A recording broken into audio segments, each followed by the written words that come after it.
اسکردو میں ادبی تنظیم بزم علم و فن کے زیر اہتمام 31واں اتحاد بین المسلمین کانفرنس حسین سبکہ منعقد ہوئی، جس میں نہ صرف مختلف مسالک بلکہ مختلف ادیان و مذاہب کے علماء اور اکابرین نے شرکت کی۔ کانفرنس سے خطاب کرتے ہوئے مختلف ادیان و مذاہب کے رہنماؤں نے کہا کہ حضرت امام حسین کی ذات پوری انسانیت کے لیے مرکزی اتحاد ہے۔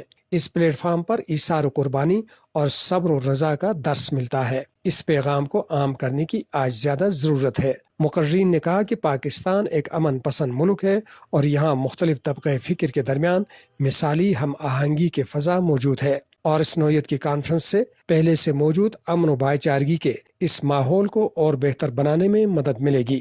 کانفرنس سے اسلامی نظریاتی کونسل پاکستان کے رکن خطیب اہل حدیث مولانا ضیاء اللہ شاہ بخاری، خطیب اہل سنت مولانا عبداللہ وارثی اور مولانا طارق حسین، انجمن امامیہ کے شیخ زاہد حسین زاہدی اور شیخ محمد حسن سروری، مجلس وحدت المسلمین کے سید ناصر شیرازی، مرکز اہل حدیث اسکردو کے ڈاکٹر محمد علی جوہر، انجمن نور بخشیہ کے مولانا محسن علی، اسماعیلیہ کونسل کے کریم خان، ہندو برادری کے پنڈت لال کھوکھر، عیسائی برادری کے پادری سجاد مسیح اور کانفرنس کے میزبان سید سجاد اطہر موسوی نے خطاب کیا، جبکہ نامور شعراء اور منقبت خوانوں نے بارگاہ امامت میں سلام عقیدت پیش کیے۔ اس نوعیت کی کانفرنسیں اتحاد امت کے لیے نہایت اہمیت کی حامل ہیں۔